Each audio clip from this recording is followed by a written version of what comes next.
إلا بالله العلي العظيم. أعوذ بالله من الشيطان الرجيم. بسم الله الرحمن الرحيم. الحمد لله رب العالمين والعاقبة للمتقين والجنة للموحدين والنار للعاصين والصلاة والسلام على أشرف الأنبياء والمرسلين سيدنا ونبينا وشفيع ذنوبنا وطبيب نفوسنا مولانا بالقاسم محمد اللهم صل على محمد وآل محمد وعلى آله الطيبين الطاهرين المعصومين المظلومين المنتجبين المنتخبين لا سيما حجة الله على هذه إمام زماننا هذا عجل الله تعالى فضله الشريف ولعن الله على أعدائهم أجمعين. أما بعد فقد قال الله تبارك وتعالى في الكتاب المبين وقوله الحق. بسم الله الرحمن الرحيم. إنا أعطيناك الكوثر فصل لربك وانحر إن شانئك هو الأبتر. اللهم صل على محمد وآل محمد. آج کی تاریخ 3 ماہ ثانی برائے دیگر شہادت شہدائی میں معامل حسنین کفیری حضرت امام مزید اللهم صل على محمد وآل محمد. اور یہ مجلس اس گھر میں برپا کی گئی کہ جو خدا کا گھر ایک بیٹی سے منسوب ہے. یوں کہوں کہ ایک ماں کا بھروسہ ایک بیٹی کو دینا چاہیے.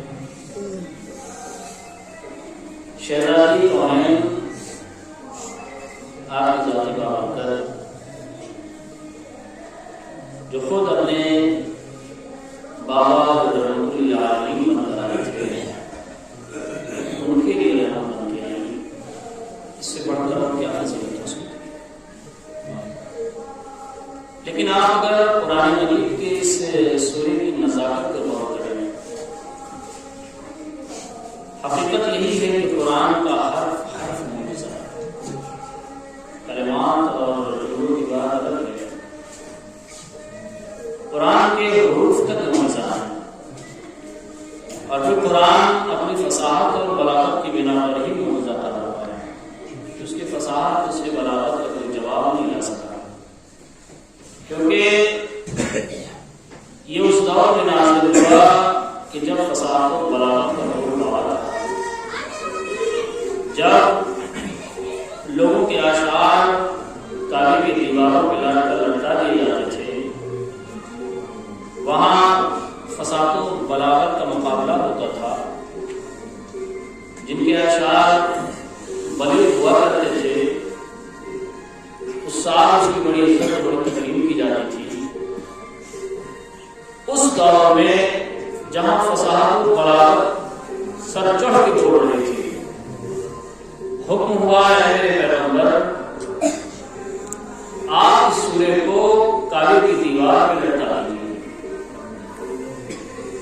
یقین مانیے کہ جب اس سورے کو دیکھا لوگوں نے کہا کہ شیر بھی نہیں شیر جیسا لگتا بھی ہے بات بھی مکمل ہو گئی ہے. اگر آپ دیکھیں اس کو تو انا اعطینا کل کوثر فصل لربک وانحر ان شانئک هو الابتر. یہ 3 مصرع ہے. 3 مصرے میں بات مکمل ہے. جب لوگوں نے دیکھا تو کہا کہ نہیں، یہ ہم میں سے کسی کا کلام نہیں ہو سکتا ہے. واہ واہ واہ واہ. یہ ہم میں سے کسی کا کلام نہیں ہو سکتا ہے.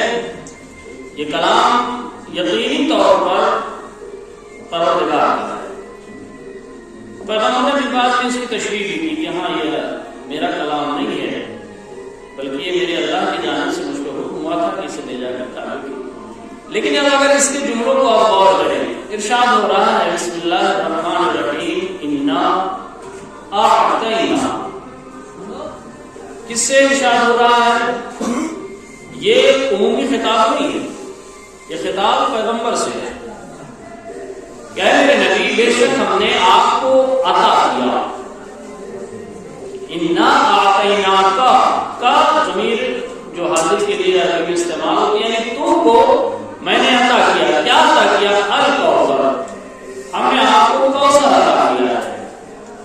اب یہاں پر جو علماء نے الگ الگ تفسیریں اپنے اعتبار سے کی. کچھ لوگوں نے کہا کہ کوثر سے مراد وہ جنت میں بہتا ہوا کوثر ہے. پیغمبر کو اللہ نے تو اچھا یہ ہوتا کب ہے کہ جب اہل بیت کی دشمنی میں آدمی ڈوبا ہوتا ہے تو اسے سامنے کی چیز بھی نظر نہیں آتی. ایک جہاں خدا کہہ رہا ہے لولا لما خلقت الافلاک، اے میرے پیغمبر اگر آپ کو پیدا کرنا چاہیے. حدیث زبان پہ آ گئی تو کہتا چلوں میں کہ اس حدیث کا ایک رخ بیان کیا جاتا ہے، مکمل رخ میں آج آپ کو سناتا ہوں. شہزادی کی عظمت سمجھیے کہ کتنی عظیم شخصیت ہے یہ. ارشاد لولا لما خلقت الافلاک، اے میرے پیغمبر اگر آپ کو پیدا کرنا مقصود نہ ہوتا تو یہ زمین یا آسمان میں نہ بناتا. حدیث قدسی ہے. حدیث قدسی بھی اللہ کا کلام ہے، جو قرآن کو نہیں ہے لیکن اللہ کا کلام ہے. لولا لما خلقت الافلاک، میرے پیغمبر اگر زمین و آسمان میں نے پیدا کیا تو آپ کی وجہ سے پیدا کیا ہے. اگر آپ کو بنانا نہ ہوتا تو زمین و آسمان نہ بناتا. پھر کہا لولا علی لما خلقتو، لیکن اے میرے پیغمبر اگر حضرت علی کو نہ بنانا ہوتا آپ کو نہیں بناتا. حدیث خاموش نہیں آیا. لولا فاطمہ لما خلقتکما، اے میرے حبیب اگر فاطمہ کی تخلیق مقصود نہ ہوتی تو میں علی اور آپ کو بھی نہ بناتا. یہ حدیث قدسی. مقصد میرا کہنے کا یہ ہے، انشاءاللہ پھر آخری جملے پر آؤں گا کہ اللہ ایک جانب اپنے پیغمبر سے کہہ رہا ہے زمین و آسمان اور اس کے درمیان جو کچھ بھی ہے وہ میں نے آپ کے لیے بنایا ہے. مفسر لکھتا ہے کہ کوثر سے مراد وہ جنت میں بہتا ہوا کوثر ہے جس کے لیے اللہ کہہ رہا ہے کہ ہم نے آپ کو کوثر عطا کیا. جہاں پیغمبر کی تخلیق ہی اسی لیے ہوئی ہے کہ یہ جنت، یہ ساری چیزیں آپ کے لیے ہم نے بنائی ہے. مفسر کہہ رہا ہے ہم نے آپ کو کوثر عطا کیا ہے. سوچنے والی بات ہے. جو جنت پہلے عطا کر چکا ہے، جو ساری کائنات پہلے ہی دے چکا ہے کہ آپ کے سطح میں بنائی ہے، یہاں کا ایک کوثر اپنے آپ کو عطا کیا. پھر ایسے نہیں عطا، احسان کرتے ہوئے کہہ رہا. جملہ عطا کسے کہتے ہیں؟ میں چاہتا ہوں کہ ابتدائی دور میں یہ ساری چیزیں تاکہ منزل آسان ہو جائے. عطا کسے کہتے ہیں؟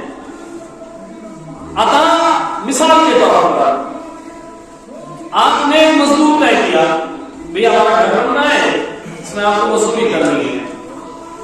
کتنا لوگ ہیں؟ 300 روپے لوں گا. ٹھیک. آپ نے مزدور آیا صبح سے لے کے شام تک جو اس کا ٹائم تھا اس نے کام کیا. اب کام کرنے کے بعد اسے اس بات کا حق بنتا ہے کہ آپ سے اپنی مزدوری طلب کرے. اور امام نے فرمایا ہے امام کو طلب نہیں بلکہ اس کا پسینہ سوکھنے سے پہلے اس کی مزدوری اس کے حوالے کر دیں. آپ نے طے کیا تھا 300 روپیہ، آپ نے جو اسے 300 روپیہ دیا تو یہ کیا ہے؟ عطا ہے؟ نہیں، عطا نہیں، یہ اس کا حق تھا. کیوں؟ اس لیے کہ آپ نے اس کے بدلے میں اس سے کام لیا. کام کی صورت میں جو طے پایا تھا کہ 300 روپیہ دیا جائے، اس نے آپ نے اس کا حق ادا کیا. عطا اسے الگ کہتے ہیں. عطا کسے کہتے ہیں؟ مزدوری تمام ہوئی، آپ کے پاس کھڑا ہے، آپ نے 300 روپیہ نکالا، اب بھیا یہ آپ کی مزدوری ہے.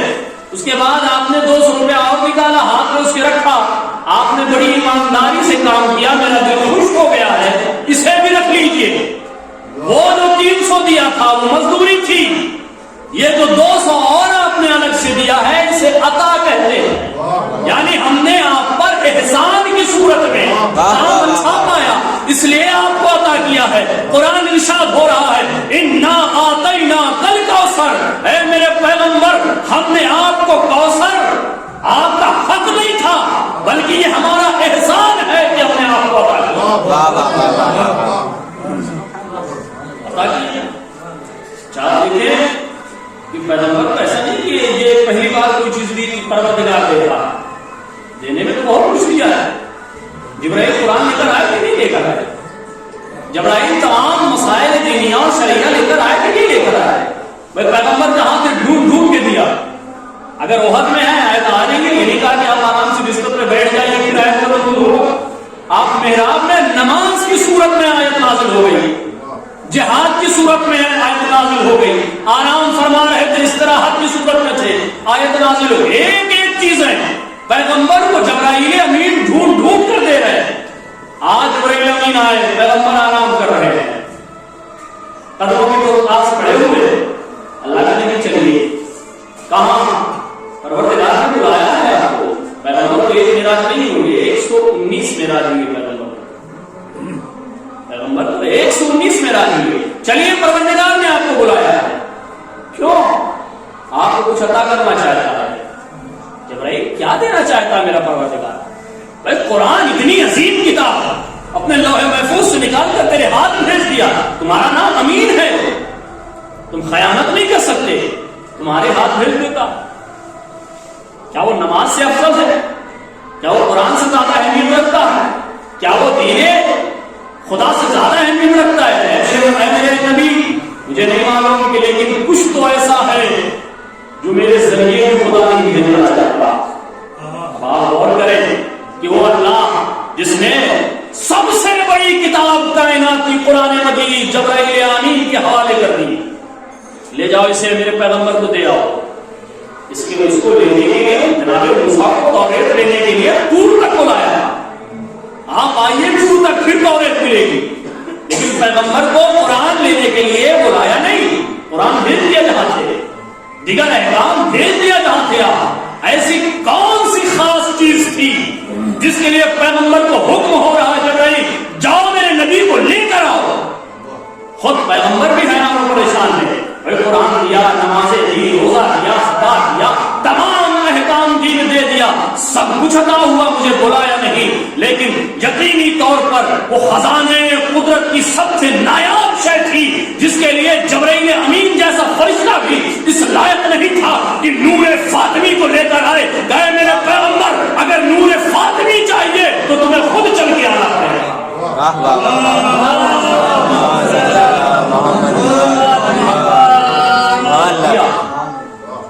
نور فاطمی سید المرسلین تک منتقل ہوا. جملہ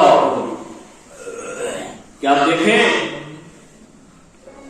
کہ شہزادی کا یہ نور سلموں سے نہیں گزرا. شہزادی کا نور سلموں سے نہیں گزرا. کیوں؟ اس لیے کہ پیغمبر کا جملہ مجھے یاد آتا ہے. پیغمبر جب شہزادی کی عمر سن بلوغ تک پہنچی اور لوگوں کے رشتے آنے لگے تو پیغمبر نے لوگوں سے یہی جواب دیا کہ یہ زہرا کا معاملہ ہے، اللہ جانے. میں کوئی نہیں ہوتا کہ ان کے بارے میں ہاں نہیں کہوں. ادھر سے جو حکم ہوگا میں اس پہ عمل کروں گا. ادھر سے حکم ہوتا رہا، پیغمبر نہیں کرتے رہے. جب مولا علی کا رشتہ آیا، پروردگار کا حکم ہاں رہو، ہاں ہو گیا. اب اس کے بعد پیغمبر نے جملہ کہا اگر علی نہ ہوتے تو فاطمہ کا کوئی کفر نہ ہوتا. صرف یہی نہیں کہا پیغمبر نے کہا کہ اگر علی نہ ہوتے یہاں تک کہ آدم بھی فاطمہ کا کفر نہیں ہو سکتے تھے. یہ کس کا جملہ ہے؟ سید الانبیاء کا جملہ ہے. اب اس کو قابل غور بات یہ ہے کہ پیغمبر نے یہ حصہ جو چھوڑ دیا جاتا صرف ڈائریکٹ آگے کہا جاتا نا کہ اگر علی نہ ہوتے تو فاطمہ کا کفر ہونا. بڑا جملہ تھا پیغمبر نے خطبہ دیا، اس کے بعد اس جملے میں کہا تھی دو ولو آدم، اگرچہ آدم ہی کیوں نہ ہوتے فاطمہ کا کفر نہیں ہو سکتے تھے. اب ایک سوال آپ سے عرض یہ ہے کہ پیغمبر نے جناب آدم کا نام کیوں لیا؟ آپ یہ کہتے اگر ٹھیک ہے اگر علی نہ ہوتے تو فاطمہ کا کفر نہ ہوتا، بات مکمل تھی. لیکن آپ نے جناب آدم کا نام لیا.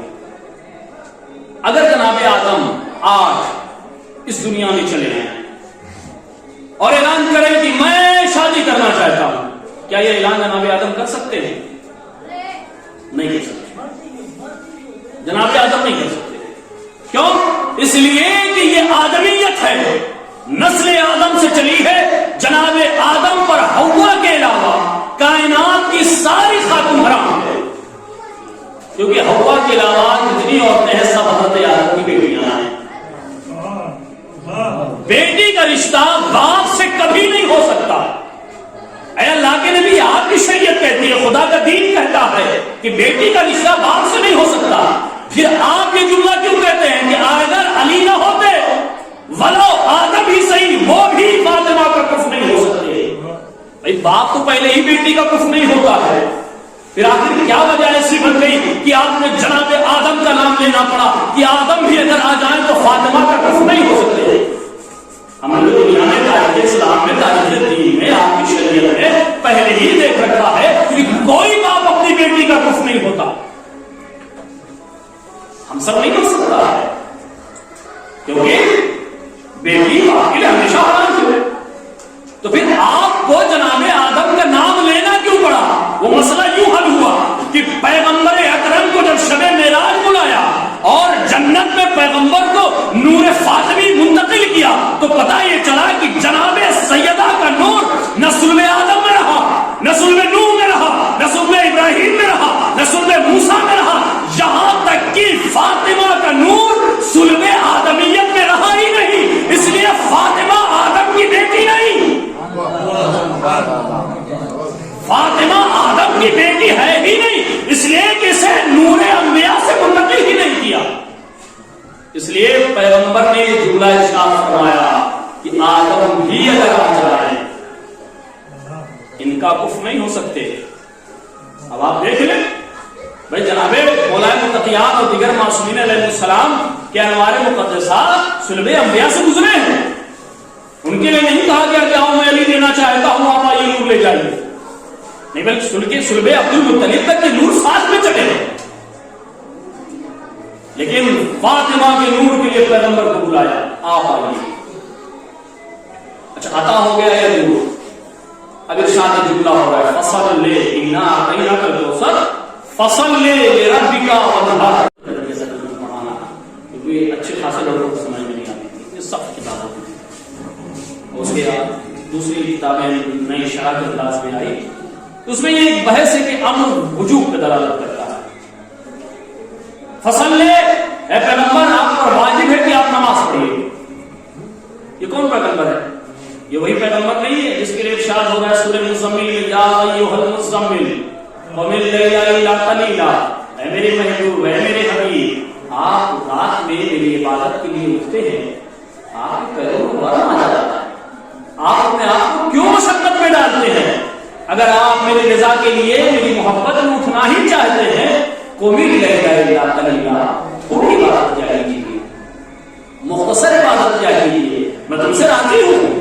آپ کا اگر دل نہیں مانتا تو آپ تھوڑی عبادت کیا کیجیے.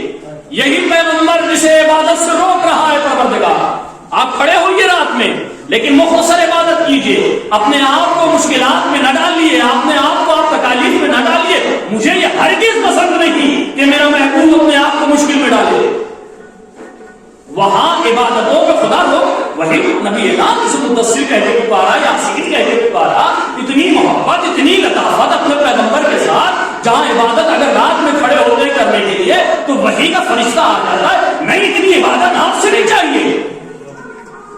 وہ پیغمبر جسے اللہ مشکلات میں نہیں دیکھنا چاہتا, کم کریے عبادت. جیسے ہی فاطمہ زہرا کا نور عطا کرتا ہے, آواز دیتا فصل لے, میرے شکر کے لیے سجدے میں گر جاؤ. اے پیغمبر تم پہ واجب ہے کہ اب نمازیں پڑھو, صرف نمازیں نہیں, فصل لربک وانحر, اور میری راہ میں قربانیاں پیش کرو. خدا جانے کتنی عظیم شخصیت کی مالک ذرا حکم ہو رہا نماز شکرانے کے طور پہ ادا کیجیے, ادا ہو گئی. اب ایک سوال مجھ سے بہت پہلے کسی نے کیا تھا تقریباً آج سے 7-8 سال پہلے. یہ شہزادی معصومہ تو ہے، ٹھیک ہے مانتے ہیں معصومہ ہے، لیکن ان کا رول کیا ہے، منصب کیا ہے ان کا؟ کبھی سمجھ میں آیا کہ شہزادی کا منصب کیا ہے؟ بھائی اور سب کے منصب تو بالکل کلیئر ہے.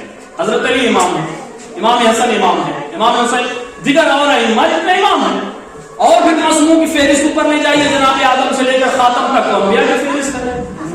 یہ سب معصوموں کے ایک منصب ہے. زہرا بھی معصومہ ہے، ان کا منصب کیا ہے؟ ان کا بھی کوئی منصب ہونا چاہیے. اتنی اچھا ان کی عظمت کے لیے جملہ سناؤ. امام حسن عسکری علیہ السلام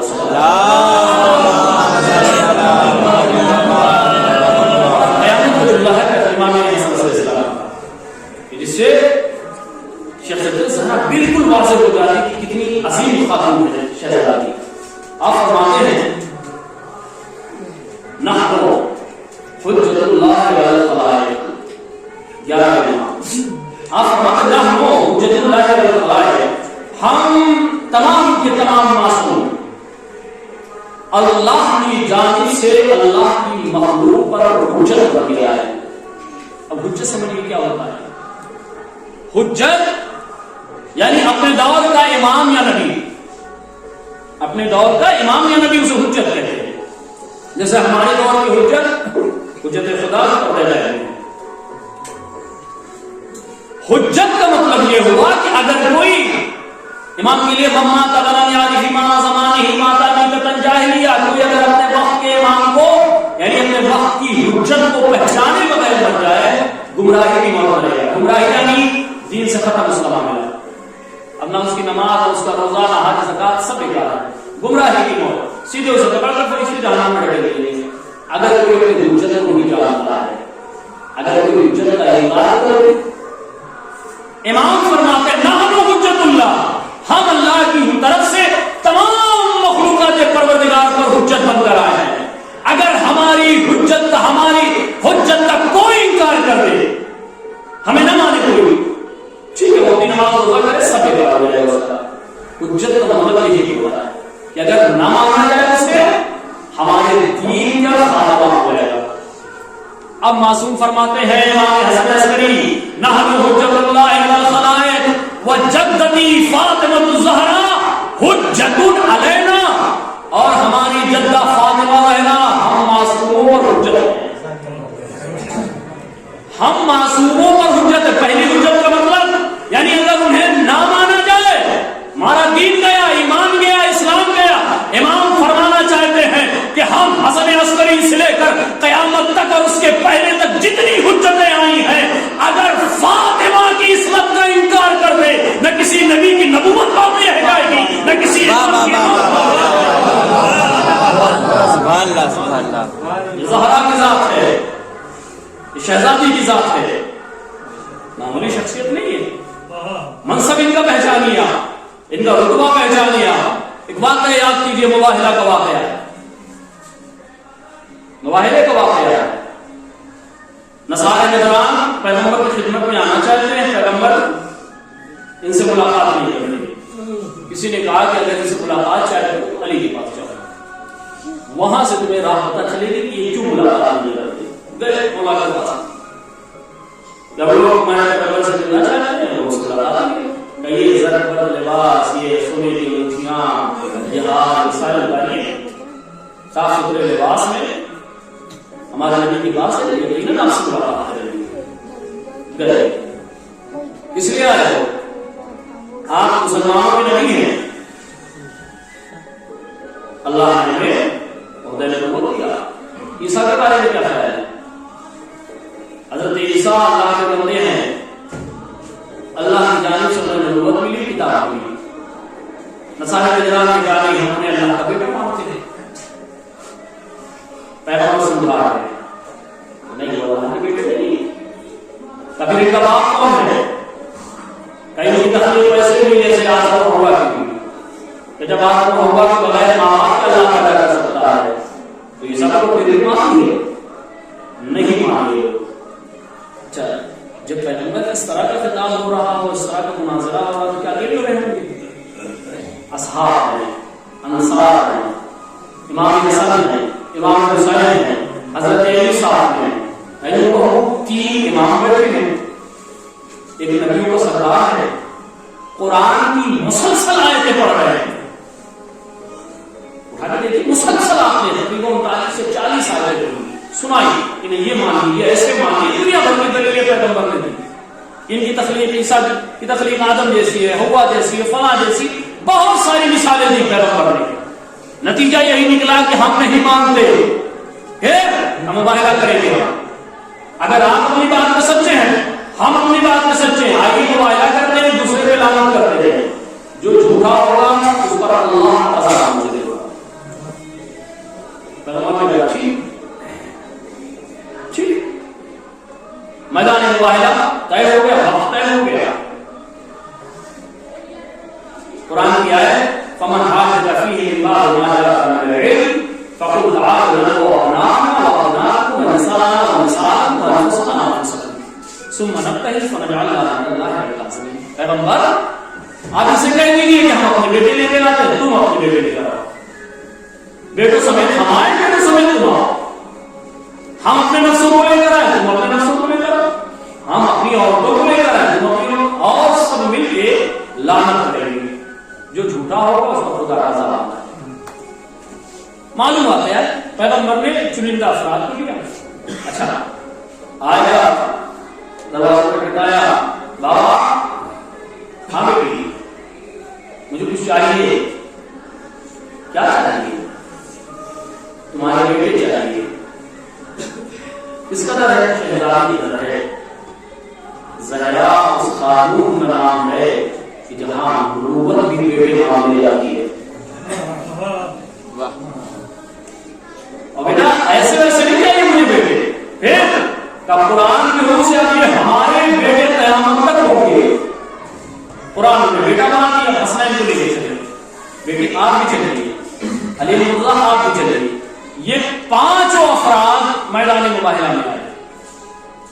ایک جملہ علماء مسائل نجران نے کہا، اکثر جو لوگ جملہ پڑھتے ہیں وہ بھی بیان کروں گا، جو میرا اپنی رائے وہ بھی پیش کروں گا۔ ایک آواز آئی کہ ہم ان سے مباہلہ نہیں کریں گے، کیوں؟ کہ اس لیے کہ ہم ایسے چہرے دیکھ رہے ہیں کہ اگر انہوں نے بد دعا کر دی تو پہاڑ بھی اپنی جگہ سے چلے جائے گا اور ہم سب کے سب ختم ہو جائیں گے۔ لفظ چہرہ اکثر آپ نے ذاکری میں خطبہ سے سنا ہوگا، جب ایسے چہرے دیکھ رہے نہیں چیزیں کو، اس لیے چہرہ اگر دیکھنے کی بات آئی تو پھر اس بات کو ماننا پڑے گا کہ زہرا کو بیٹوں نے دیکھا، ماننا پڑے گا۔ کیا یہ وہی زہرا نہیں ہے کہ جب دخل باب ہوتا ہے، کون؟ تمہارا بابا، بابا دروازہ کھول کے کوئی اور آپ کے ساتھ تو نہیں؟ بیٹا میرے ساتھ میرا صحابی ہے، بابا میں دروازہ کھول دوں، میں حجرے میں داخل ہو رہا ہوں، تب داخل ہو گیا، کیوں بیٹا؟ آپ کا صحابی آپ کے ساتھ ہے، میری ڈاکٹری نابینا ہے، بابا میں تو نابینا نہیں ہوں۔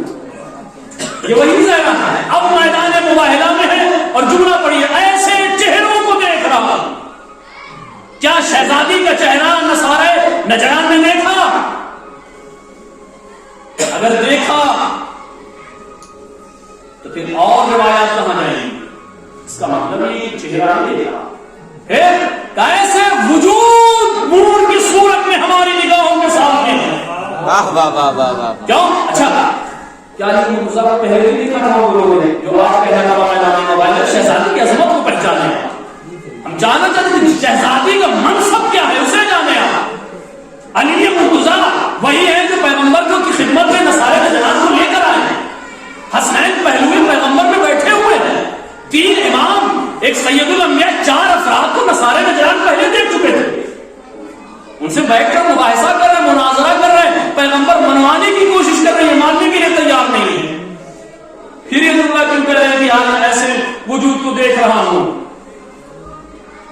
کیا علی کی وجہ سے کہا تھا؟ کیا حسنین کی وجہ سے کہا تھا؟ کیا پیغمبر اکرم کی وجہ سے کہا تھا؟ نہیں عزیزو، یہ 4 معصوم بیٹھے تھے، نصارے نجران کو سمجھاتے رہے، نہیں سمجھا سکے۔ اور صرف 4 معصومی نہیں، کائنات کی سب سے عظیم معجز نما کتاب جسے قرآن مجید کہتے ہیں وہ بھی نازل ہوتی رہی۔ نصارے نجران کو نام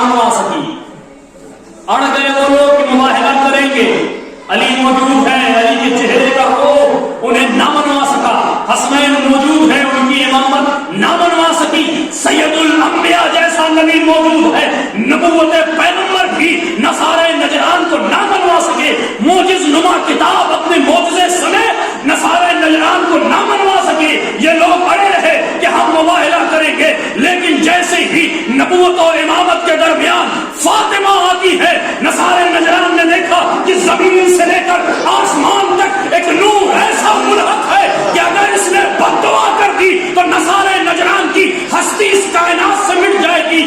آواز آئی اب ہم ان سے مباہلہ نہ کریں گے، یہ علی کی وجہ سے نہ تھا، یہ نبی کی وجہ سے نہ تھا، یہ حسن کی وجہ سے نہ تھا، یہ مولا حسین کی وجہ سے نہ تھا، یہ قرآن کے معجزے کے اعتبار سے بھی نہیں تھا۔ جب میں جملہ بدل کے کہوں، نبوت اپنے مشن میں فیل ہو رہی تھی، امامت اپنے مشن میں فیل ہو رہی تھی، قرآن کا معجزہ اپنے مشن میں فیل ہو رہا تھا۔ اب زہرا نے آواز دی میں نبوت کو فیل نہ ہونے دوں گی، میں امامت کو فیل نہ ہونے دوں گی، میں قرآن کے معجزے کو برباد نہ ہونے دوں گی۔ زہرا اٹھی، اب نبوت کی محافظ بن کے اٹھی، زہرا اٹھی، اب امامت کی محافظ بن کے اٹھی، زہرا اٹھی، اب قرآن کے معجزے کی حفاظت بن کے اٹھی۔ سمجھ میں آیا کہ زہرا کا منصب کیا ہے۔ جب نبوت خطرے میں ہو زہرا سامنے آتی ہے، جب امامت خطرے میں ہو زہرا سامنے آتی ہے، جب قرآن خطرے میں ہو زہرا سامنے آتی ہے۔ زہرا کا منصب یہی ہے کہ نبوت و امامت کا میزان باقی رکھے۔ صلوات پڑھے محمد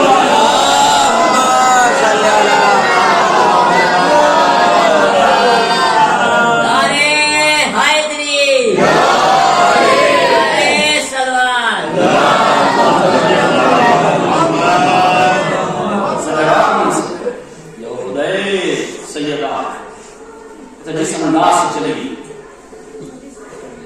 اس مباہلے میں خواتین کے لیے چند میسج بھی ہیں۔ اب انداز دیکھیں، پیغمبر آگے بعض کہتے ہیں دونوں بچے ہوں گے ہم ہوئے تھے، بعض کہتے ہیں امام حسن ہوئی ہم تھے، امام حسن، یعنی دو امام اور نبی آگے، بیچ میں فاطمہ، پیچھے موبائل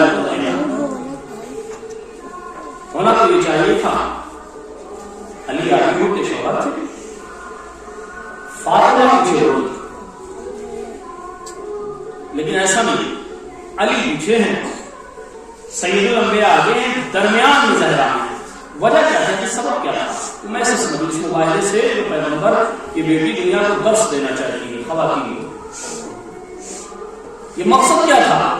یہ ترتیب کیوں کس انداز میں کہ زہرا چونکہ معصومین ہے، خود عرب کی سرزمین کو آپ جانتے ہیں نتیلی ہوگی،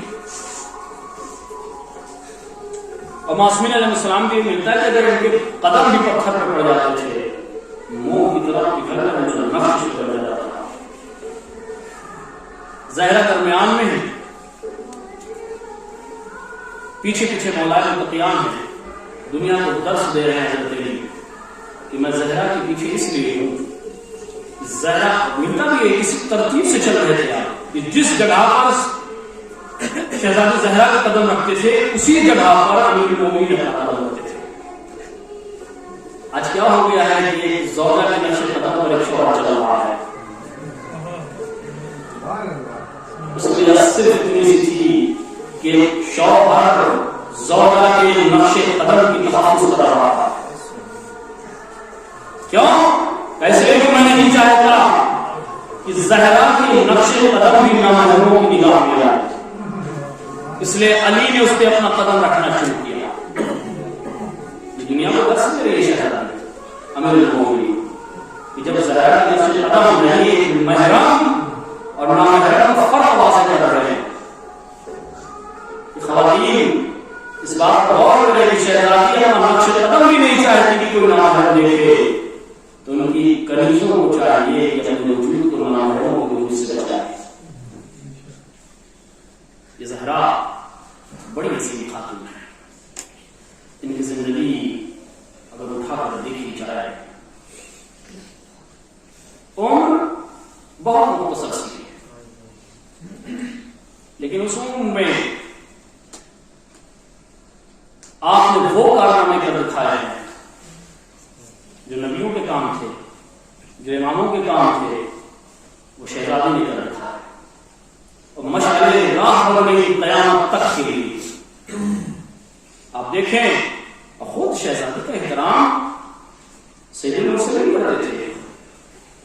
اکثر و بیشتر میں سوچتا تھا کہ آخر کیا وجہ تھی کہ سید المرسلین شہزادی کا احترام کرتے تھے۔ علماء خطبہ سے بہت سنا، کتابوں میں خوب پڑھا، لیکن دل میرا مطمئن نہیں ہوتا۔ فاطمہ زہرا سلام اللہ علیہ کا احترام سید المرسلین کیوں کرتے تھے؟ ابھی جب یہ وہ ایک جملہ ایسا ذہن میں ٹکرایا کہ بات سمجھ میں آئی کہ آخر شہزادی کا احترام پیغمبر کیوں کرتے تھے۔ میرے اپنا نظریہ ہے، ضروری نہیں کہ آپ اس سے بتا رہے معلوم ہوا ہے کہ پیغمبر کے پاس میں جب سیدہ آتی تھی تو آپ احترام کے لیے کھڑے ہو جاتے تھے۔ ایک باپ کے لیے ایک بیٹی کا احترام اس انداز میں یا جب تک سیدہ نہ بیٹھے آپ کھڑے رہتے تھے۔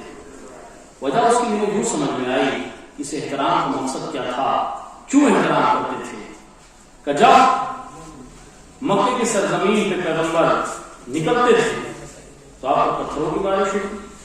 یہاں پر ملتا ہے کہ پیشانی کا خون سید المرسلین کے نالے تک پہنچ جاتا ہے۔ سیدہ بابا کے زخموں کو صاف کرتی، خون کو پوچھتی، تسلی و تشفی دیتی۔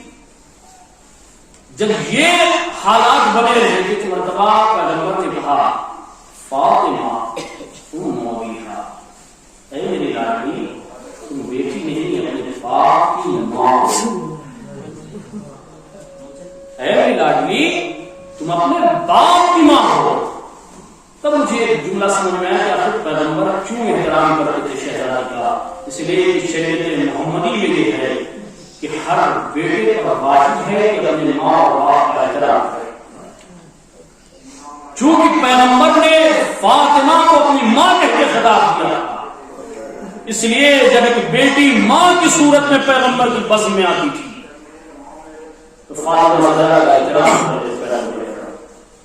لیکن اپنے مویحہ اپنے باپ کی ماں بہت احترام کیا پیغمبر نے۔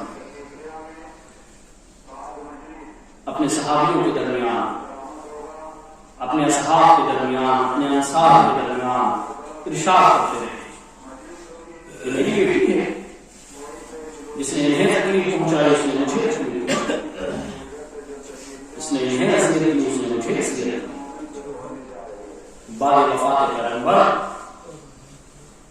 جب حقوق چھینے گئے تب یہی زہرا صابرہ ہے، شاکرہ ہے، آج وہی زہرا مجاہدہ بن اٹھی۔ باغ فدا یقیناً اگر لوگ مانگ لیتے تو زہرا دے دیتے،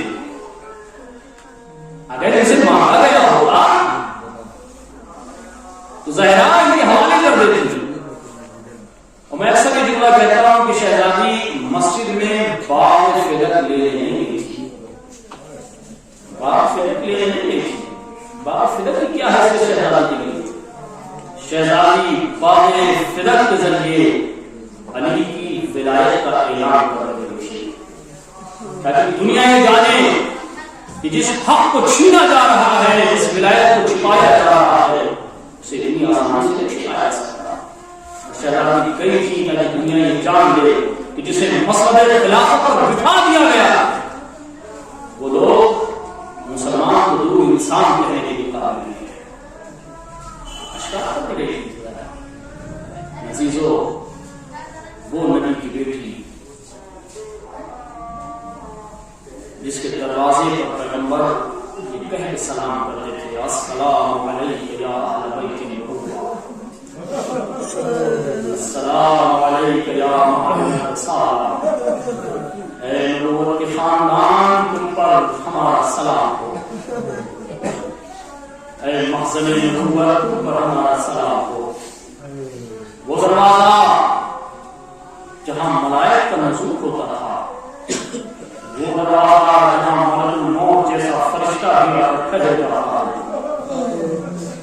جب شب پسند افراد درے بطول پہ آتے زہرا علی کو گھر سے باہر نکالو، علی کو گھر سے باہر نکالو، یا تمہیں ہمارے بابا کی وصیت نہیں مانو، علی گھر سے باہر نہ نکلنا، قرآن چڑھا لینا گھر سے باہر، زہرا اس کو ہو باہر نکلے ورنہ اس دروازے کو آگ لگا دیں گے، جیسے کہ چولہا تھا پیغمبر کی بیٹی کہتی ہے اس گھر میں آپ نہ ہوگے جہاں وہی منصور ہوتا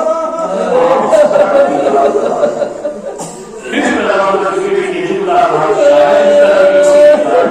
ارے اس گھر میں آ ہوگے جہاں تمہارے نبی کی امانت رہتی ہے،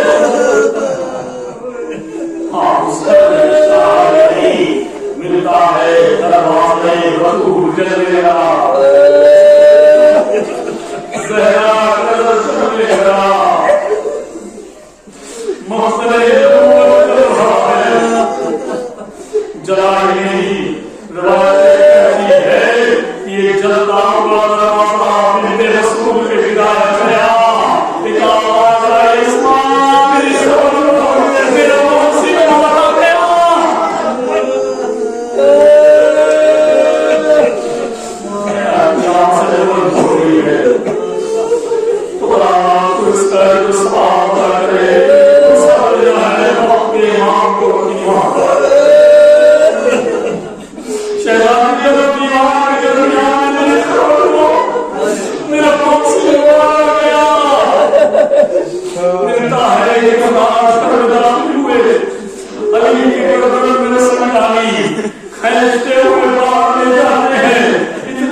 کی تاریکی میں غسل میرا، میرے یار کی تاریکی میں کفن پہنانا، میرے یار کی تاریکی میں دفنانا ہے علی، میرے دشمن میرے جنازے میں جانا ہے، مجھے نہیں بول کیا شہزادی نے یہ کیوں کہا کہ علی مجھے رات کی تاریکی میں غسل میرا، اس لیے کہ زہرا بھی جانتی تھی کہ علی ٹوٹی ہوئی مچھلیاں دیکھ پائیں گے۔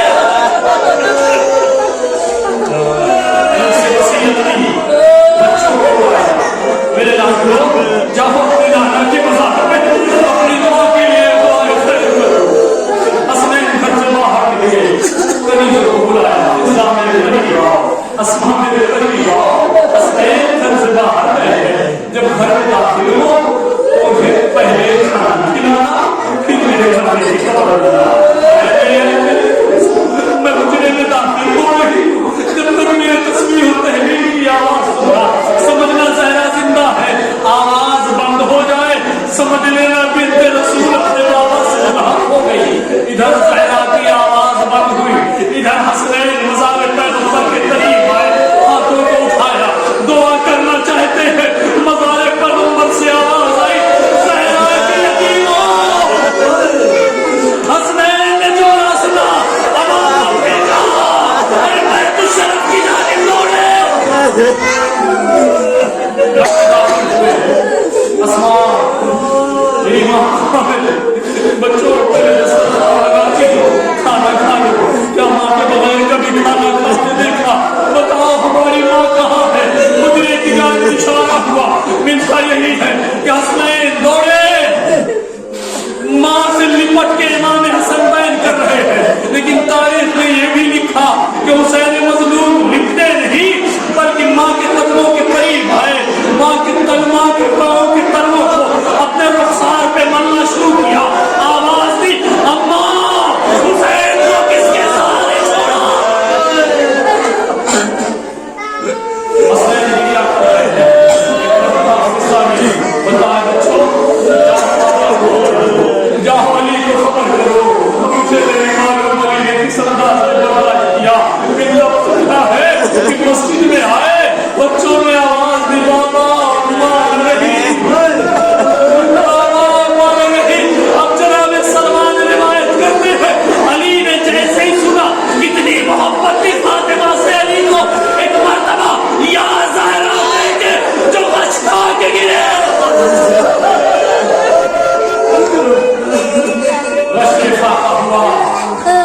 علی گھر آئے، حسب نصیحت رات میں غسل لیا، رات میں کفن میں ساتھ جلد لے، رات میں کفن بٹھایا، کون زہرا یہ وہی زہرا ہے جس کی شوق جس کی مسلیت ہوئی، جو عصا کے سہارے چل رہی تھی، علی نے غسل لیا، کفن پہنایا، آواز دی بچوں آؤ اپنی ماں سے رخصت ہو، بچے رخصت بھی ہو گئے، اب جنازہ اٹھ رہا ہے، نہیں کا جنازہ ہے، اٹھا جنت البقیع لے کر آئے، ایک قبر دیا ملی، آواز آئی علی میری زہرا کو میرے حوالے کرو، علی میری زہرا کو میرے حوالے کرو، بہار برابر پہ علی میری زہرا کو میرے حوالے کرو۔ علی سر چکھائے ہیں جناب زہرا کو دونوں ہاتھوں کے حوالے کر کے آواز دیتے ہیں اے اللہ کے نبی علی کو معاف کریے گا،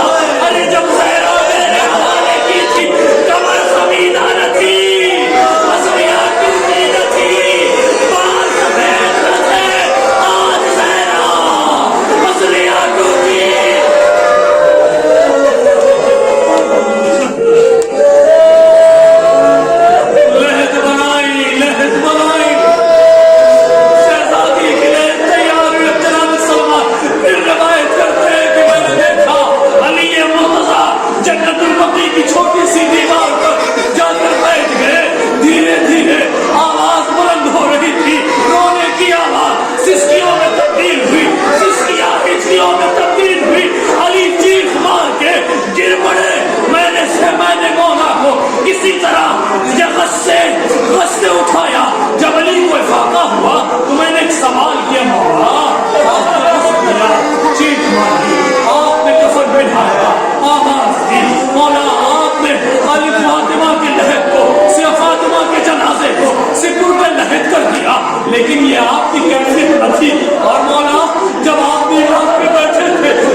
وسع على الذين ظلموا وإلى محمد